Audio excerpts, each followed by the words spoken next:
Hey guys, it's Lisa. Today I want to talk about blogging, and what inspired this video was a blog post that I just read this afternoon on Brian Clark's Copybloggers.com blog. And he actually had a guest blogger on his blog today by the name of Sonia, and she wrote an article titled "Why You Can't Make Money Blogging." And what sparked this article was an article in Newsweek, apparently. It was done a while back from a guy, or one of the authors, I guess, in Newsweek, who said you can't make much money blogging. Now, obviously this guy knows nothing about Darren Rouse of ProBlogger.net, Zach Johnson of ZachJohnson.com, ZAC, not ZACK, by the way. Who else? Shoe Money, Jeremy Schumacher, and John Chow. These guys make 6-7 figures a year blogging. And I just almost fell off my chair when I read that. So anyway, Sonia also almost fell off her chair when she read it. So she wrote this article basically talking about, you know, how you make money with blogs and why blogs don't make money. And I want to read an excerpt from this article. And I've put links to everything, all the this article, Brian's blog, and everything. So I give credit where credit is due. I did not write this, so you can check the links and go to the sites if you want after this video. But let me just read an excerpt that Sonia wrote here. She goes, "It's time for online business to grow up. For a long time, we believed that online was different and that we didn't need to accept any of the normal rules of business. We put something on the web and magic internet dust would come along and make up for our total absence of business knowledge." End quote. Let me stop there. Total absence of business knowledge. That is so true. What people fail to realize is that when you want to make money online, whether you're doing a blog or website, you still have to apply the basic principles of marketing. Quality product. You need targeted traffic, promotion, all those things still apply online. And I think because you hear so many stories of teenagers getting rich quickly and 20-somethings making tons of money online with no college degree, I think that kind of gives people this feeling that it's easy and you can make money so much quicker online. Now granted, compared to offline businesses, you can make money quicker and the investment is much less than offline, but you still have to apply basic business principles, otherwise you won't make anything. So let me continue.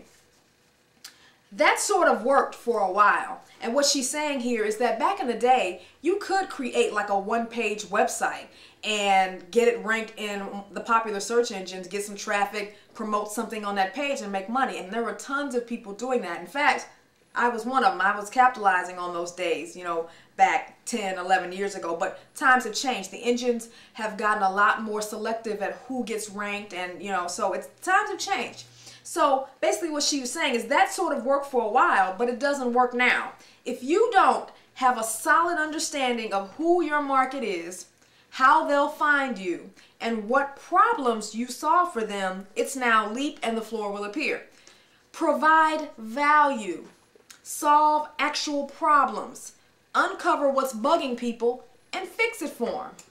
I mean, there's nothing, you know, really revealing about those statements. It's common sense, a lot of it, but so many people fail to do it. And I think that's why so many people have such trouble making money with their blogs and websites, because this is what happens. Someone hears you can make money online. They see an example of a site that's making a lot of money. So rather than coming up with their own ideas, they use that site's topic and maybe paraphrase their content into their own words. And they think because, hey, if they're making a lot of money talking about clothing, I'm just making up something, then maybe I can build a website about clothing and, you know, have similar content and make money like this person is. It doesn't work like that. Let me explain something. People who are making a lot of money online, whether it's a blog, website, YouTube, whatever, they are thoroughly engaged in their topic usually. They know their audience, they know the common questions, problems, frustrations that the people in their topic have, and they're also actively involved in the topic because they have their own experience with it. So their content is often very fresh, very unique, and they're very good at presenting a unique spin on the topic, and they make it different than other topics at other sites out there. on the topic. Well, when the copycatter comes along and says, well, they're making a lot of money with that, I'm going to do a similar site, but I'm just going to change it up a little bit. What happens is their content is not nearly as valuable because it's not unique. They've paraphrased what somebody else already did. Then they get bored because they're not really engaged in the topic. They're engaged in, I want to make money online, but they're not really engaged in the topic. So they get bored and they realize after about a month or so, you know, where's my traffic? I'm not even enjoying this. How come I'm not making any money? So they end up quitting and giving up. So I really thought this article was spot on because people do not treat the internet businesses seriously. They think because they're at home, they're in front of their computer, nobody can see them, they're in their pajamas, they can go to blogger.com and throw up a blog in 10 seconds, that this should somehow be different than starting a business offline. In some ways it is. I mean, obviously it looks different because we're talking about blogs and websites instead of a store that's offline, you know, but the principles still apply. You still have to provide something of value. And value does not mean paraphrasing what somebody else has already done. I see so many people who take my site to create a website. Some of them just blatantly copy it. Others will just kind of paraphrase what I wrote.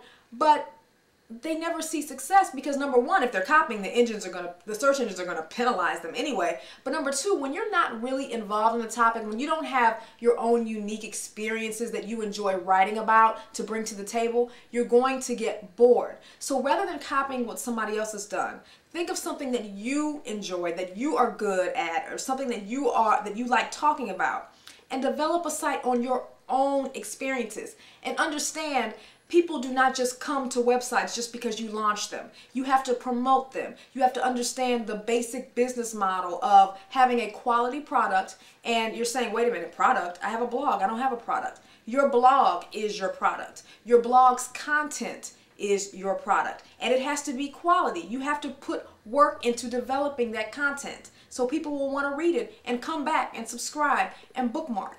And then once you have that quality content, you have to learn how to work the different marketing channels, whether that's Twitter, MySpace, or whether it's trying to get ranked in Google or Yahoo or whatever it is. You got to learn how to market your site. Just like if you were offline, you'd have to have a quality product and you need visitors. You need people to come into your store. Online is no different. And what Sonia is saying in this article is that the basic marketing principles still apply to making money online, even if you're on something as simple as blogger.com. So don't forget that. And I thought this was a very, very good article. Thank you. Thank you so much, Sonia, for putting this so eloquently. I mean, like I said, there's nothing like wow about this article. It's a lot of common sense, especially if you're already making money from your blog or your website. But if you're new to blogging, or if you're thinking about blogging, and let's say you have a blog and you're not making any money and you're like, what am I doing wrong? Go to copyblogger.com and read this article. Again, I've put the link to this article in the info box on the right hand side, so make sure you check it out. So thanks so much, Sonia. I mean, this article really did, I think, help me communicate a point in this video, and this is what I've been trying to teach people, not just people on YouTube, but my friends, my family members who are trying to make money online, people on my forum, website Babbel. People have to understand it's not a get-rich-quick thing. You still have to learn you still have to learn the fundamentals of business. You have to learn how to drive traffic and provide value, things that people want to read. You have to know who your audience is and what they want to learn. It's so, so very important. So don't forget that, guys. All right? Take care. Check out those articles, and I'll see you in the next video. Bye-bye.